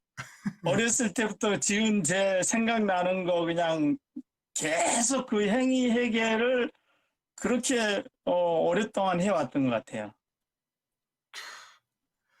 또 많이 시켜요. 행위 회개를. 그렇게 시켰죠, 뭐, 예. 엄청나게 많이 시켜요, 사람들이. 아니, 그 목사님들이나 이런 분들이 행위 회개를 많이 시켜서 정말 이거 행위 회개는 아침에 그 바리새인 얘기도 했습니다만은 바리새인들은 행위로 말하면 회개할 게 없는 사람들입니다. 그 율법의 기준에 맞춰서 볼 때. 근데 그 사람들 보고 예수님이 뭐라 그래요? 너희의 존재가 오물통이다. 라고 말씀하십니다.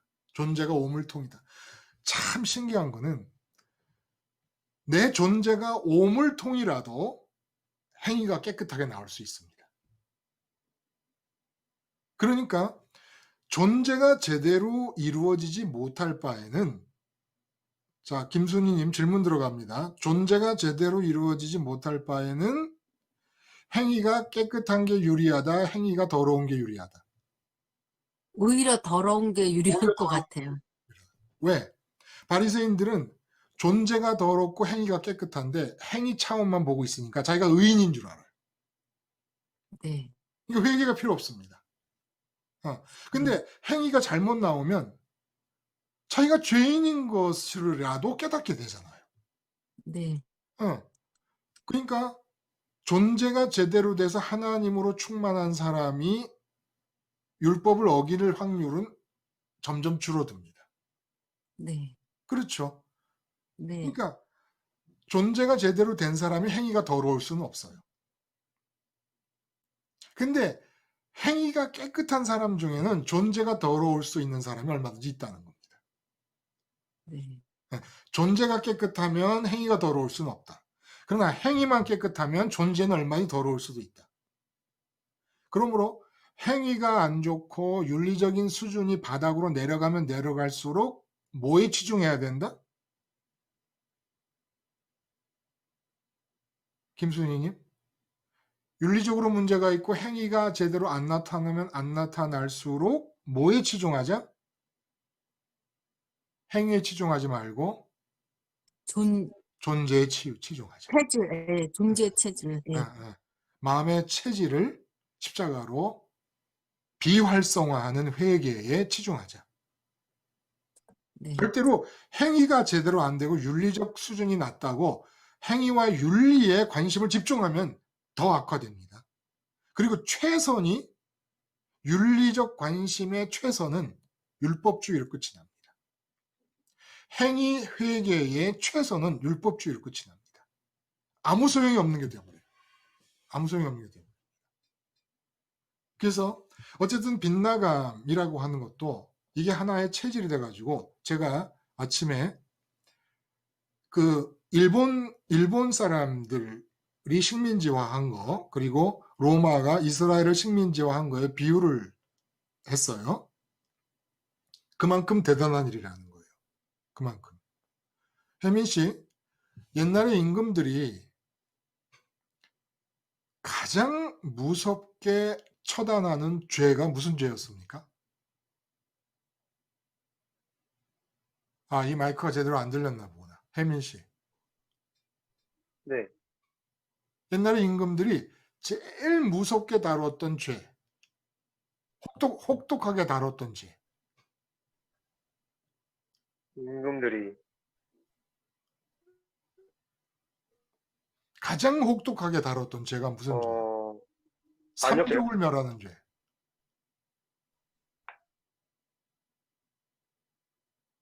잘 모르겠습니다. 반역죄예요, 반역죄. 반란죄. 예. 임금의 주권을 찬탈하려는 죄. 이게 이렇게 무서운 거라는 거예요. 이 주권의 문제라는 것이. 그리고 아침에도 말씀드렸지만 일본이 우리에게서 뺏어간 것 중에 가장 큰 것은 대한민국의 주권이었습니다. 로마의 식민지 상태를 예수님이 보고 계십니다. 저는 그런 생각도 들어요. 본문을 준비하고 설교를 하다 보니까 어떤 생각이 드냐면 왜 식민지를 건들지 않으셨을까? 하나님이. 식민지 상태에서 이스라엘 선민을 독립시키는 일을 왜 주님이 손고도 붙이고 나서서 하지 않으셨을까? 이런 생각을 해보거든요. 왜 그랬을까? 주권을 빼앗고 있는 거거든요. 주권을. 선민인 너희들이 지금 나한테서 주권을 빼앗고 있는 그 상황을 내가 뒤집어서 로마가 너희의 주권을 빼앗는 것으로 보여주고 있다. 이런 뜻 같다라는 생각이 드는 겁니다. 이런 뜻. 네. 그래서 대한민국 사람은 특별히 하나님의 주권에 대해서 민감할 수가 있는 거예요.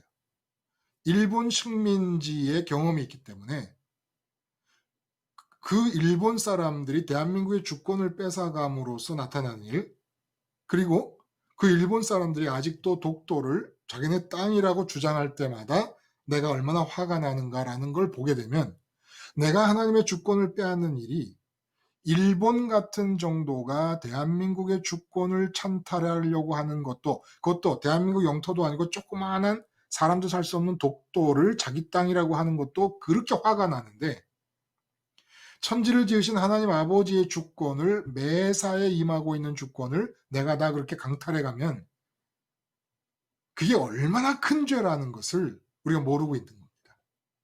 그러니까 내 남편은 독도예요.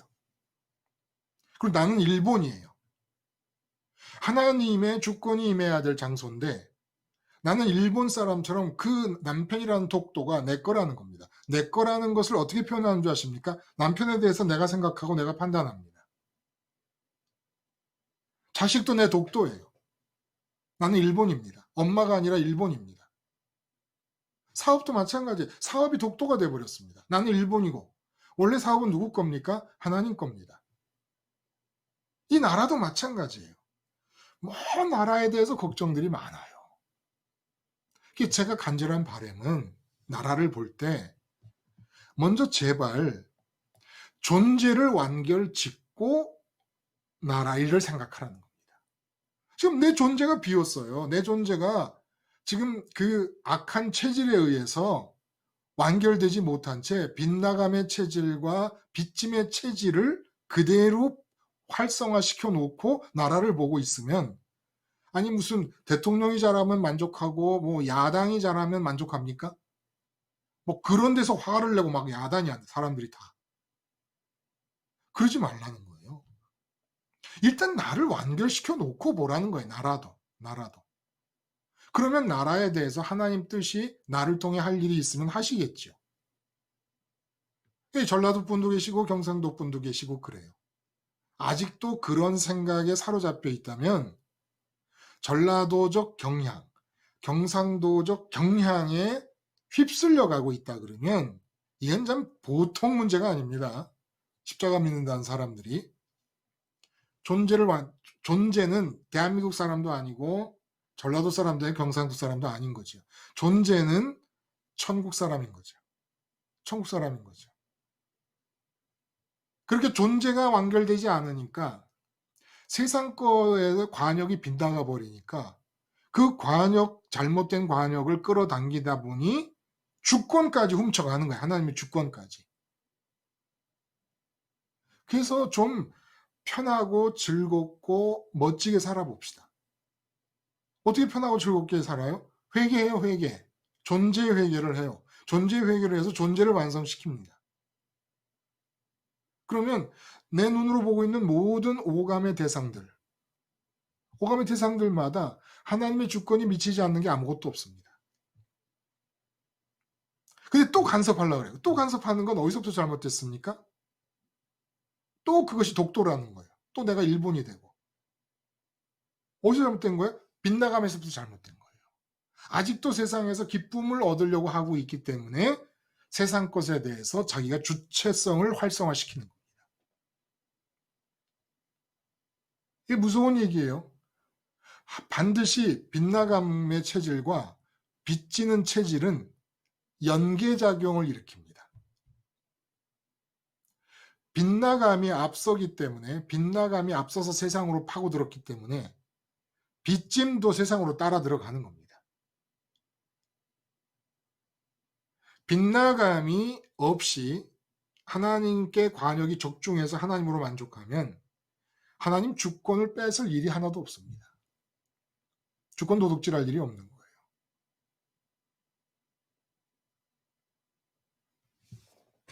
하나님 주권이 이 세상에서 사는 우리들에게 있어서 제일 쉽게 범하게 되는 대상이에요. 제일 쉽게. 근데 너무너무 무서운 죄악이거든요. 딱 그렇게 생각하면 돼요. 이 세상에 보이는 것에 대해서 주권이 내가 생각하기 시작하고 내가 그것에 의해서 마음이 상하기 시작하고 마음이 불편하게 됐다. 그러면 무조건 나는 일본이 돼서 독도 삼는다고 보시면 됩니다. 그러면 하나님의 입장은 어떤 입장이냐? 일본이 독도를 자기네 땅이라고 할 때 한국 사람 입장이 돼보면 압니다. 하나님이 딱 그 마음이라는 거예요. 그래서 이렇게 하나님의 주권을 찬탈하고 도둑질한 뒤에 예를 들어 뭐 눈에 보이는 것이 아내다 그러면 아내에 대해서 내가 하나님의 주권을 도둑질한 뒤에 어떤 주도적인 행동을 해도 그 관계는 진정한 관계가 될 수가 없습니다. 아무리 해도 안 된다는 거예요. 그거는 아무리 해도 안 된다는 겁니다. 그냥 가식적으로 같이 살고 있는 거예요. 서로가 서로를 모른 채로.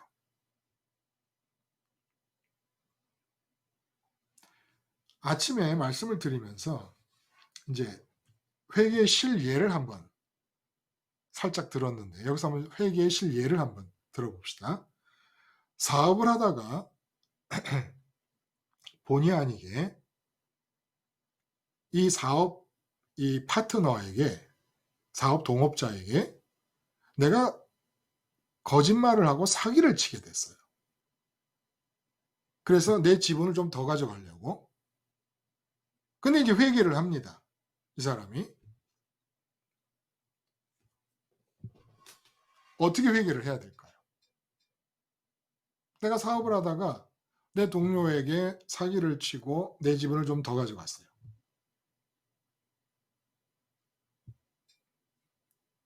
어떻게 회개를 하실래? 근데 마음에 걸려. 안 걸리면 회개 안 하겠죠. 그렇죠? 안 걸리면 뭐 이거 이 친구 모르는구나. 잘 넘어간다. 그러니까 제가 말씀드린 게 도둑도 기쁨이 있고 마피아도 기쁨이 있어요. 다 기쁨이 있습니다. 기쁨도 기쁨 나름이라는 거예요. 근데 이걸 회개하는 거예요. 이제 어떻게 회개합니까? 존재의 회개를 먼저 해야죠. 이게 존재 회개가 제대로 안 됐기 때문에 그런 열매가 일어난 거니까 존재 회개가 먼저 일어난 다음에 하나님의 그래요? 주권이 임하는 그것으로 이제 그 사람에게 관계의 문제는 하나님이 풀어주는 대로 풀어가야 되지 않겠는가 자, 존재 생각합니다. 회개를 하는데 이준근님. 네. 네. 그 이제 자기가 물어보는 거예요. 그럼 왜 사기를 쳤을까?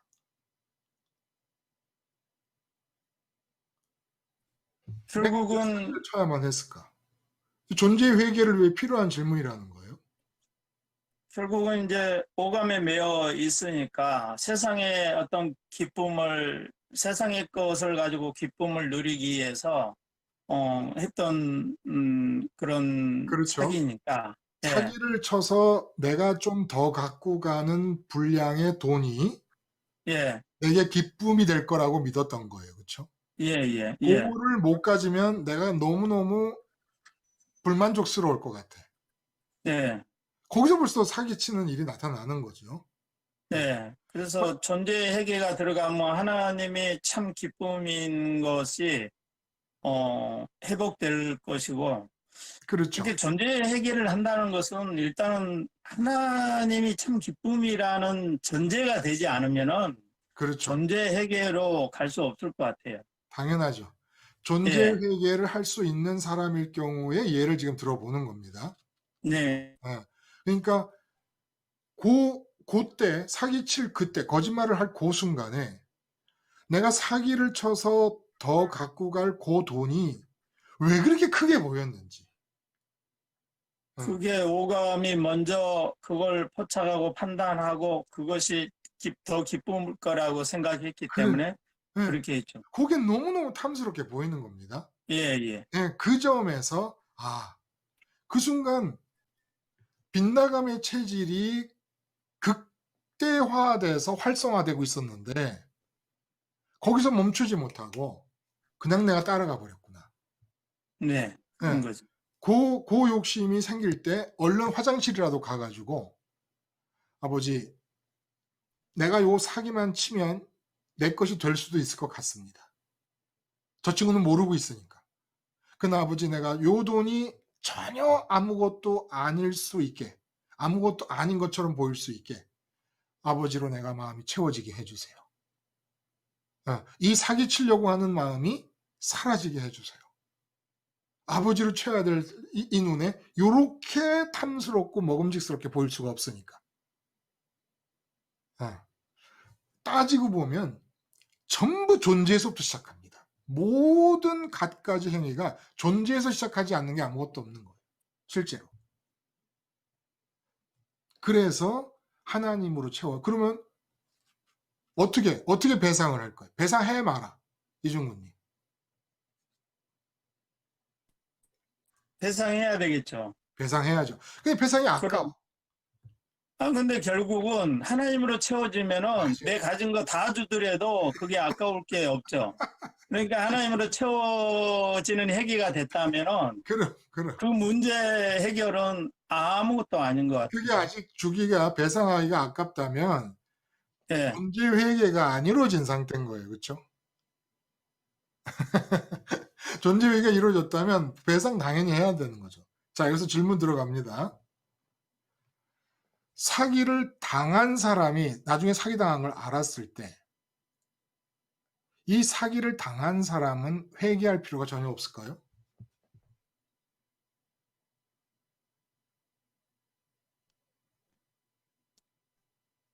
회개해야 되겠죠. 어떻게? 왜? 뭐 때문에? 사기 당한 것도 억울한데 내가 뭘 잘못했다고 회개를 해?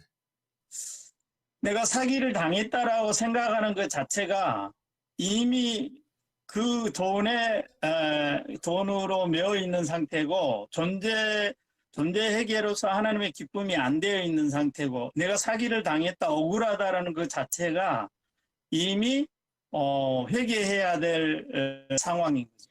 그렇죠. 그 주기도문에 우리에게 죄 지은 자를 용서하듯이라는 말이 나오잖아요. 그 죄가 이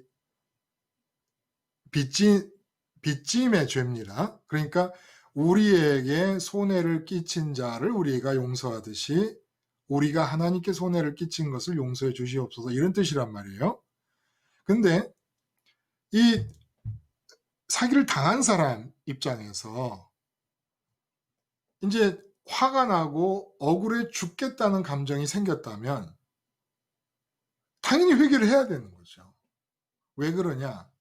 우선 주기도문 때도 말씀을 드렸지만 내 친구는 내 걸 가져간 게 아닙니다. 돈을 사기쳤지만 자기는 자기 딴에는 내 돈을 갖고 간다고 생각을 했지만 신앙 안에서 십자가 생활화를 하는 사람 입장에서 볼 때는 내 거라는 것은 이 세상엔 없어요. 있어요? 없어요? 김순희님, 있다 없다? 없어요. 없어요. 이 세상에 내 게 없어요. 없어요. 내 게 없어요. 내 거는 어디 있어요, 김선희님? 하늘. 하늘에 계신 하나님만 내 거예요. 내 마음을 채울 수 있는 게 하나님뿐이니까 내 건 하나님이지 뭐 딴 게 내 게 어딨어. 내 게 없는데.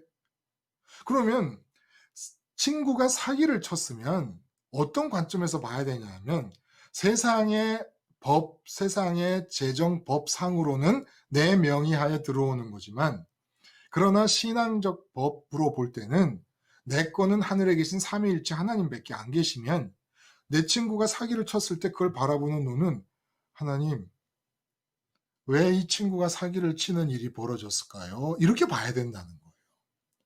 근데 내가 거기서 손해의식을 느낀다면 빗나감의 죄가 이루어진 거잖아요. 손해의식이라는 거는 내 걸 뺏겼다는 건데 이미 관역이 빗나가 버린 거잖아요. 내 거는 하나님밖에 없는데. 그러니까 사기를 당한 사람이 억울하고 분통이 터진다 그러면 회개해야 되는 겁니다. 그리고 친구가 돈을 사기친 그 상황을 하나님은 주권적으로 알고 계셨을까요? 몰랐을까요? 김순희님, 알고 계셨다? 알고 모르셨다? 계시죠? 뭐, 알고 계시고, 다른 사람이 예, 예. 알고 맞아요. 이중근님 말씀하세요. 알고 계시고, 하나님이 허락하에 일어난 일이죠. 하나님이 용납을 네. 허용을 하시고 있는 거죠. 허용 안에 일어난 거죠. 그렇죠. 네. 그렇다면 내 친구가 내 돈을 사기친 그 사건은 독도예요. 근데 그 독도를 내 땅이라고 말하면 그 하나님이 기분이 좋으시겠습니까? 나쁘시겠습니까? 안 좋죠. 안 좋죠. 그러니까 나는 내 친구가 내 돈을 사기친 거에 대해서 억울하고 분하고 화가 났다면 사기친 이 사람 못지않게 똑같이 마치 실로암에 깔려 죽은 사람과 죽지 않은 사람이 똑같다고 하신 것처럼 똑같이 존재의 회개를 해야 되는 상태인 겁니다. 근데 진짜로 딱 사기를 당한 거는 아니지만은 마땅히 내 몫인데 안 줘요. 사람들이 안 줘.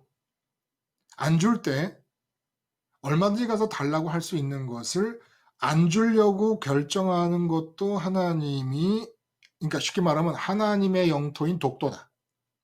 내가 일본 사람이 될 수가 없다.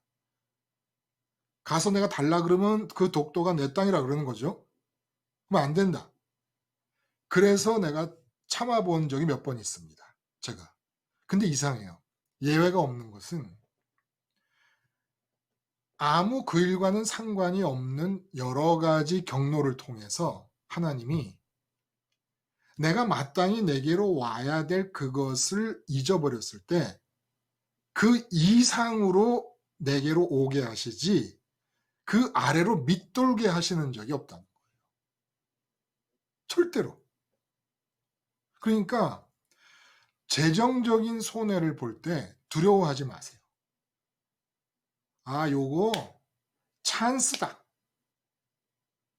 그래서 내가 이 돈으로 억울해하고 분통 터지는 마음이 아직도 체질이 살아있으니까 하나님이 그걸 꼬집어 내시려고 내가 이렇게 사기를 당하게 하시고 내가 당하게 하셨다. 재정적으로.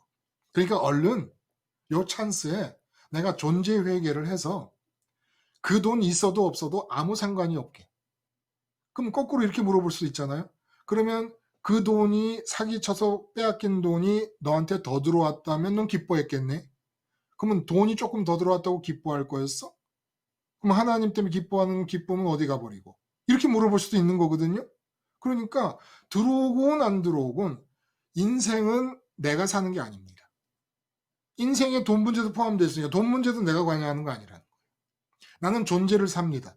존재가 채워지고 나면은 그 다음에 하나님이 시키시는 대로 돈과 관여해서 하나님의 뜻을 따라 일을 하면 되는 것인데 절대로 돈이 파고 들어오지 못하게 해야 된다는 거예요. 그러자니 십자가를 붙잡고 십자가에서 죽은 자의 자아의식을 유지하자는 겁니다. 그 자아의식이 없으면 금방 또 주권자가 돼버려서 서운하다 뭐 아니면 좋다. 좋다도 마찬가지예요.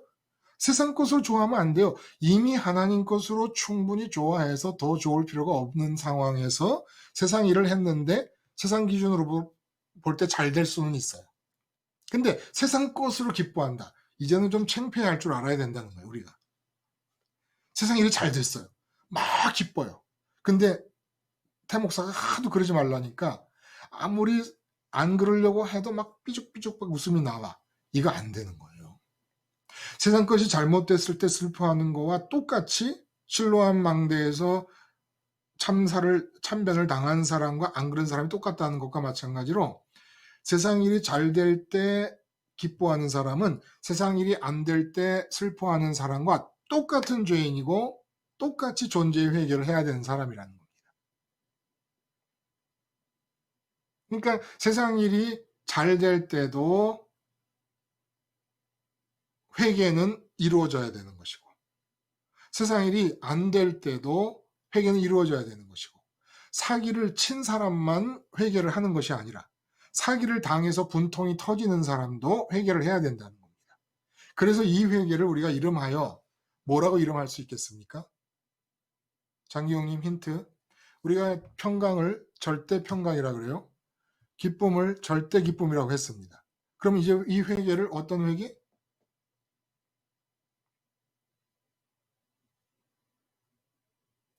안 들리는데? 절대 회개, 절대 회개. 절대 회개. 전천후 회개. 전천후. 그것도 괜찮아요. 전천후 회개. 네. 아, 창의적입니다. 네, 전천후 회개. 비가 올 때나 맑은 날씨일 때나 회개를 하는 거예요. 존재의 회개는 상황과 상관없이 좋으면 좋은 데, 나쁘면 나쁜 데 계속해서 회개가 유지가 돼야 된다는 겁니다. 존재의 회개이기 때문에 존재가 존재하지 않으면 끝나는 거잖아요. 그러므로 존재의 회개는 왜 해요? 존재를 살려고 존재의 회개를 합니다. 존재를 살려고 존재 회개를 한다는 것은 존재가 다른 방향으로 나가는 것을 잘못된 방향으로 가는 것을 막기 위해 그 회개라는 거예요. 그래서 예수님이 십자가에서 죽었는데 내가 예수님과 함께 죽었다는 자아의식이 내 존재를 살 때 이 존재가 다른 방향으로 못 나가게 하는 거예요. 왜냐하면 존재에는 두 가지 체질이 있으니까 빗나가는 체질과 빗지는 체질이 있으니까 자꾸 딴 데로 쇠거든. 그걸 못 나가게 하려고 십자가에 딱 붙잡고 꼼짝 못하게 만드는 겁니다. 나를 세상에 못 들어가게 하려고. 그러면 부활의 자리에서 하나님을 관역 삼을 수밖에 없어요. 하나님만 관역 삼는 것만 유지가 돼도 이 세상은 하나님이 사시고 하나님의 주권의 현장이 됩니다. 소원만 하고 있어도 여러분 소원만 하는 상태도 내가 하나님만 소원하고 있다는 것 자체가 얼마나 큰 기쁨인지 몰라요. 그리고 엄청난 자유를 느끼게 됩니다. 하나님만 소원만 하고 있어도. 그리고 필요할 때가 되면 하나님이 그때그때 하나님만 소원하는 상태의 나에게 임재하십니다. 그리고 주권의 현장으로 바뀌어버리는 거예요. 그 자리가. 그래서 나라가 임하시고라는 것은 반드시 앞에 부분에 거룩하게 여김을 이름이 거룩히 여김을 받으시라는 부분이 이루어져야 나라가 임할 수가 있게 됩니다. 실제로. 하나님만 소원하는 상태가 돼야 하나님, 제가 하나님만 소원하게 되었습니다. 그러니 언제 어디서든 하나님이 원하시는 대로 임하셔서 당신의 통치를 이루어 가시고 주권을 펼쳐나가시옵소서. 일용할 양식을 주시옵소서. 무슨 얘기입니까? 밥 먹고 저는 이 두 가지만 하겠습니다. 빗나가는 체질을 십자가로 비활성화하는 일과 빚지는 체질을 십자가로 비활성화하는 일만 하겠습니다. 하나님이 정하신 죽을 때까지 이 일만 하다 죽을 수 있게 일용할 양식을 주시옵소서. 그리고 그렇게 살아갈 때 사람들이 내게 손해를 끼치면 내가 하나님만이 내 거라는 것을 증명하기 위해서라도 세상적으로 내게 손해를 끼친 그 사람들을 용서하게 해 주시옵소서. 그리하여 제가 부지불식간이라도 하나님의 주권을 찬탈한 하나님께 손해를 끼친 일이 있다면 용서하여 주시옵소서. 그리고 하나님께서 주권의 현장으로 펼쳐나가실 때 어떤 모양의 상황이 되더라도 제가 시험에 들지 말게 해 주시옵소서. 주기도문은 처음부터 끝까지가 존재의 회개로 이어져 나가는 겁니다. 존재의 회개로. 그래서 회개라는 단어를 우리가 안 쓰고 있었을 뿐이지 십자가를 생활화한다, 예수님과 함께 죽었다는 자의식을 가지고 산다라는 것은 회개를 삶의 바탕으로 깐다는 것입니다. 삶의 바탕으로 깐다는 것은 나는 존재를 사는데 빗나가지 않고 하나님만 소원한다는, 하나님만 소원하려니까 빗나가는 체질을 비활성화시켜야 되잖아요. 자꾸 세상 것을 소원하고 바라는 그런 체질을 비활성화시켜야 하나님만 소원할 수 있지 않겠습니까? 그러기 위해서 십자가를 붙잡는다는 거예요. 근데 십자가가 얼마나 굉장한 사건입니까? 십자가 하나 붙잡는데 세상 것을 바라게 되는 빗나가는 체질이 막혀버립니다. 비활성화도요. 그리고 내가 내띠어서 내 인생을 살겠다고 판단하고 생각하고 느끼고 뜻하는 그런 나의 주권 노릇, 주권자 노릇, 하나님의 주권 찬탈하기가 십자가를 붙잡고 있으면 딱 막혀버립니다. 그러면 그 현장은 하나님 주권의 현장이 되고 내 마음은 존재를 살기 위해 하나님을 소원하게 되고, 그러니까 십자가를 붙잡는 게 회개하는 거예요. 회개하는 거예요. 근데 회개라는 말을 쓰는 이유가 뭐라고요?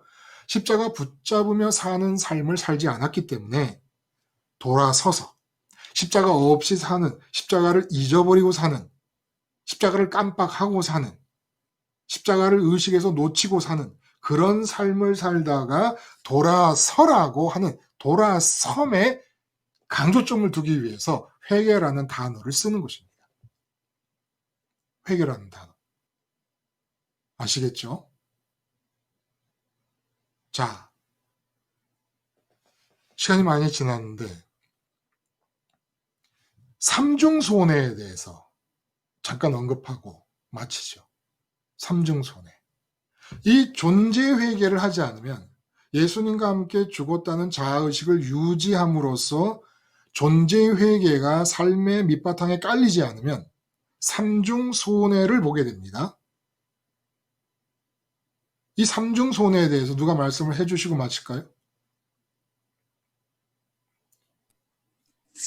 먼저 하나님이 손해 보시는 거고요. 네, 하나님이 그리고 지금까지 말씀한 것처럼 손해가 보는 거고요. 하나님의 주권을 따르지 못하는 나 자신에게 손해가 일어나고, 또 내 이웃에게 또 손해를 끼치는 거죠. 그렇죠.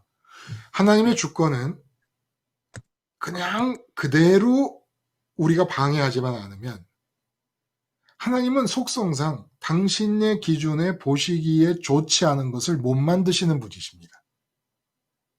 그러니까 그대로 내 생애에 하나님의 주권을 그대로 방해하지 않고 환영해드리면 하나님 기준으로 볼 때 하나님이 최선이라고 생각하는 것만을 행하시면서 살아가는데, 존재의 회개가 일어나지 않으면 이런 내 생애를 잃어버리는 거죠. 그리고 내가 이렇게 하나님 보시기에 최고의 삶이 되면은 바로 옆에 있는 남편, 아내, 자녀, 부모, 이웃, 친구 모두에게 영향이 가는 거예요. 하늘의 기운이. 그게 다 막혀버리는 겁니다.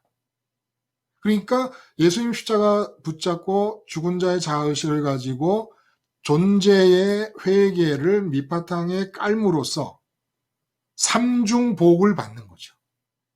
삼중복을.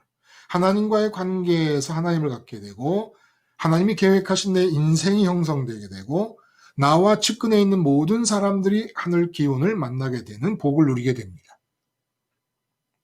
그러니까 우리는 아자아자 존재의 회개에 일생을 겁시다. 화이팅. 시간이 많이 지나서 오늘은 주기도문을 말씀을 드렸기 때문에 그 의미가 막 떠오를 수 있을 거예요. 마태복음의 주기도로 오늘 시간을 마치겠습니다. 함께 기도하겠습니다.